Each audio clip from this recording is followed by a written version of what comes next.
పాలకడలి నుండి శ్రీ మహావిష్ణువు ఉద్భవించిన క్షేత్రమే శ్రీరంగం. శ్రీరంగనాథుని నామస్మరణలతో నిత్యం మార్మోగే దివ్యక్షేత్రం శ్రీ వైష్ణవ వైభవానికి పట్టుకొమ్మలా విరాజిల్లుతుంది.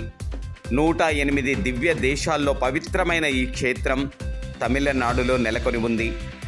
కోయల్ అంటే శ్రీరంగం, మలై అంటే తిరుమల అంటారు. ఈ శ్రీరంగాన్ని పెరియ కోయల్ అని కూడా పిలుస్తారు. దీనికి అర్థం పెద్ద దేవాలయం అని. ఈ శ్రీరంగనాథుడు మూర్తిగా ఉండి భక్తులను ఆశీస్సులు అందిస్తారు. సుమారు 157 ఎకరాల్లో నెలకొని ఉన్న ఈ ఆలయం ప్రపంచంలోనే పెద్ద దేవాలయం అంటారు.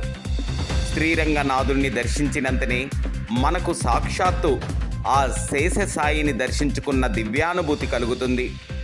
వేల సంవత్సరాలుగా కోట్లాది భక్తులకు ఆశీస్సులు అందిస్తున్న శ్రీరంగ పుణ్యక్షేత్ర సందర్శన మనకు ఎంతో పుణ్యాన్ని కలిగిస్తుంది.